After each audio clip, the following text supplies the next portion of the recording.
Hello, friends. This is Dave Hurwitz, executive editor at ClassicsToday.com, here with If I Could Choose Only One Work by composer X, it would have to be work E. Let's call it E. This is, of course, because the evil god Cancrozans has decreed that he's going to destroy all of classical music, but for one work per composer, and we get to pick what it is. And boy, is this a doozy. The composer is Charles KOECHLIN, Koechlin, KOECHLIN. That's how you pronounce it. Don't give me any crap. We've already had this argument, and I got it right. So that's that. Now, what is Work E? Work E is the Jungle Book. It has to be. I mean, KOECHLIN wrote tons of music. He has opus hundreds of something, and pieces that came in different sections across opus numbers, and he was an absolute loon. He wrote for everything. He lived from 1867, I think, to 1950. Here's the Jungle Book, this marvelous performance with the Radio Symphony Orchestra of Berlin, also known as the Berlin Radio Symphony Orchestra, under David Zinman, and it's like amazing. I can't believe this thing was even in print as long as it was. I mean, it was around for a very, very long time. And it's absolutely astonishing. It's on 2 discs here.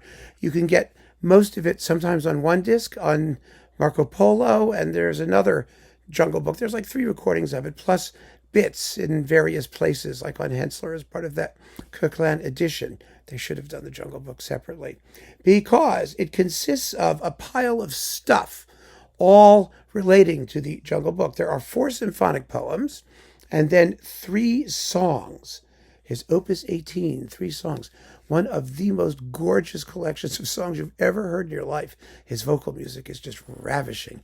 Now, KOECHLIN was an amazing pedagogue. He taught like everybody, and he wrote this enormous treatise on orchestration, huge, insanely comprehensive orchestration treatise, which I actually wanted to research because it was like in the 1920s to see what was going on with vibrato. What he said about it, his vibrato section is like 2 sentences. All it says is vibrato is like wiggling your hand on the violin, and then he says on abus, it's abused. That was his entire comment about it, which was wonderful. Anyway, the Jungle Book series consists of, he also was in love with silent movies. He wrote the 7 Stars Symphony, which is a bunch of like little tone poems about 7 silent film stars. Yeah. Okay, so we get the 3 poems, Opus 18. Then we have the 4 major tone poems.